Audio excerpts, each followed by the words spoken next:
Okay, which is the best VR sim racing title ever? We're going to find out today in the official Kireth VR World Cup, because there's only one way to do this. We need to do a World Cup. This has never been done before. I don't think anyone's ever thought of this before, but it's the only way we can actually find out which is the best VR sim racing title. So I've got the best 8 titles here, and I'm going to shuffle them.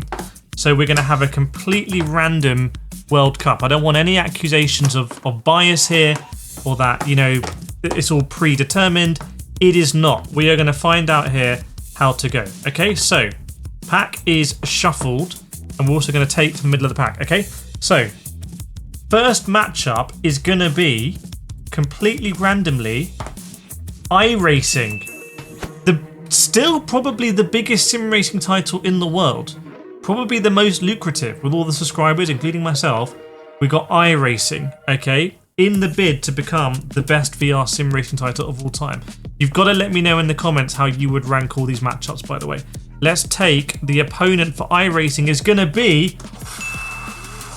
Assetto Corsa Competizione, okay? Now, I really love Assetto Corsa Competizione in VR. I've had some great experiences driving the Nordschleife at night and all these things. I love driving it, but I think this is a 3-0 win for iRacing, because iRacing, you can actually just drive in online and have incredible, exhilarating online experiences, especially in open wheel cars, especially like low powered open wheel cars, F4 cars, for example, stuff like that you can't have in ACC. And also, a load of people are going to say that ACC just doesn't perform that well in VR. I'm not sure that's true. I think these days I have really solid like frame rate experiences in ACC. However, we're going to give it to iRacing. So iRacing is going to win the first quarterfinal. Okay, the second quarterfinal is going to be Le Mans Ultimate. Le Mans Ultimate is in the same side of the draw as iRacing.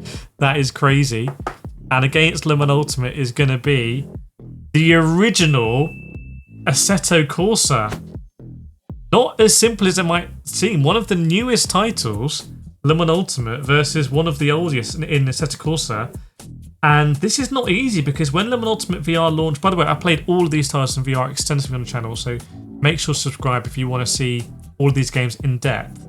But Le Mans Ultimate didn't perform well when it first came out in VR. I still need to crop the resolution, which is a pain to do, to get it to perform really well for me on the 8K headsets I'm using.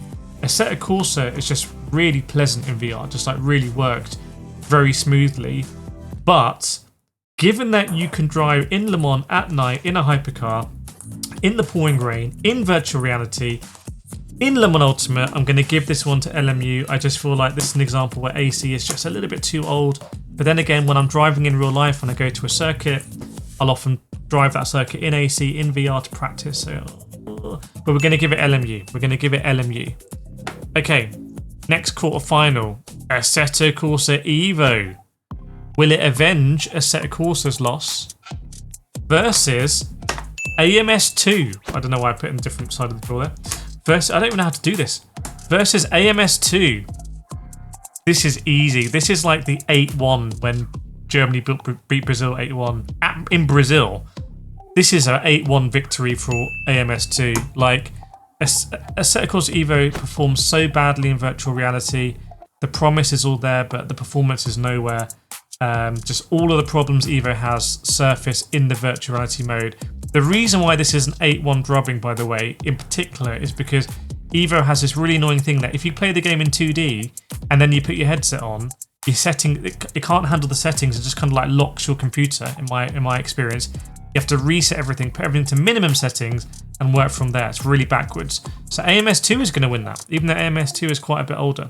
Okay, final quarterfinal. We have Gran Turismo 7. Gran Turismo 7. Big game. The biggest racing game of them all. Versus F1 2025/F1 2026 with their pack. Okay. Oh my god, this is so easy for me. This is so easy. Remember, let me know in the comments if you disagree. This is a massive victory for Gran Turismo 7. Embarrassing from EA Sports, because F1 should be the best sim racing title in VR because it's Formula 1. It's just made for it, open cockpit and everything. But it doesn't work on PSVR 2. I don't rate the performance on PC. The anti-aliasing never really works for me, so it's a big loss for F1. Okay, Gran Turismo wins, PSVR 2, just free update, VR showroom, all that kind of stuff. Okay, so we have in the quarterfinals now iRacing, LMU, AMS2, GT7 in the official Kireth VR World Cup. Okay, iRacing versus Le Mans Ultimate. I'm gonna get cooked in these comments here. When I'm playing in VR, when I'm testing stuff in VR, one of these games always works better for me than the other. And I have both. I have all these games, obviously. iRacing for me wins this. I just feel like iRacing is a bit more performant, a bit more customizable. You can do the OpenXR, OpenVR stuff. Like, it just seems a bit more native in VR.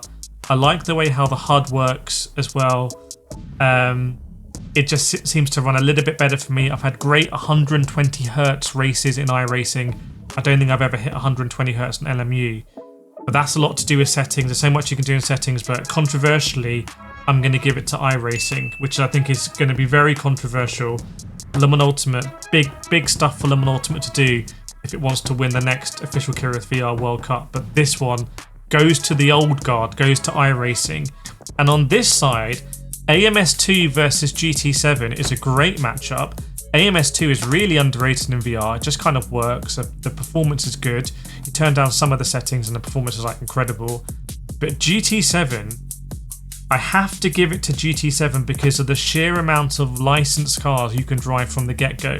AMS2, I feel like the core car roster isn't the best. And yes, there's loads of DLC. They just added the Renault F1 car, Fernando Alonso's one. But I'm going to give it to GT7 just because plug and play, PSVR 2, I'm going to give it to GT7. Right, that means that the grand final is iRacing versus Gran Turismo 7. By the way, let me know if you like this video. Oh, this video is sponsored, by the way. The sponsor of this video is pimax. So big thanks to pimax for sponsoring this video. If you want to get an ultra high-end VR headset, go check out pimax. Use my code Kireth at checkout. It gives some form of discount, but they're always changing it. So by the time this video comes out, who knows what it will be. And just bear in mind, pimax headsets are really top of the range, fantastic top of the range headsets. But because they're top of the range, they can be a bit temperamental. They're really cutting edge, so like you have to tweak the software. They're not plug and play. It's not like a PSVR 2. If you have a PlayStation, get a PSVR 2. But if you're on PC, definitely consider pimax. Big thanks to pimax for this video. Obviously, they haven't seen this or had any influence. In fact, I've just slated LMU a little bit, who I think pimax basically own LMU. So there we go. Right, iRacing versus GT7.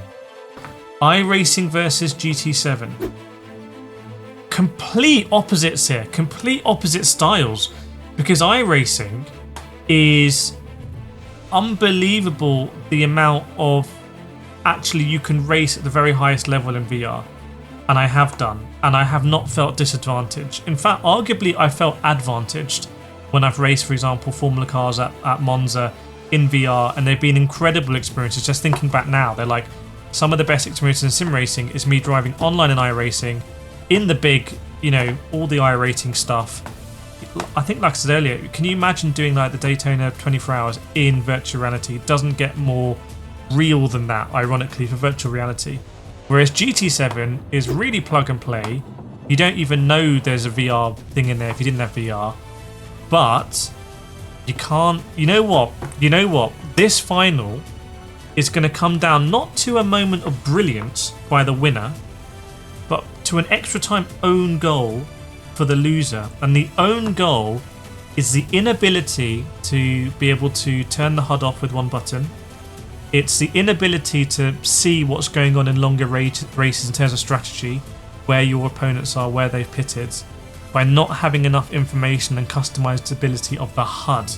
And honestly, I think if this title had done that, I think they would win this final comfortably. But the own goal is scored by Gran Turismo 7 for giving you no adjustments on the HUD. No one button to turn it on and off. You can't see where your opponents are, who's pitted, what tyres they're on, and therefore you're at a disadvantage when you race in Gran Turismo 7 in VR. And therefore the winner, which I think is going to be very unpopular, to be honest, I think it's going to be an unpopular result, the winner is iRacing. iRacing is the champion of the official Kireth VR World Cup, but I feel like they're getting booed now taking the trophy. So let me know what you think in the comments. Who should win this in your opinion? Let me know if you want to see more of this. It's all my idea, I came up with crazily, and I'll see you in the next video.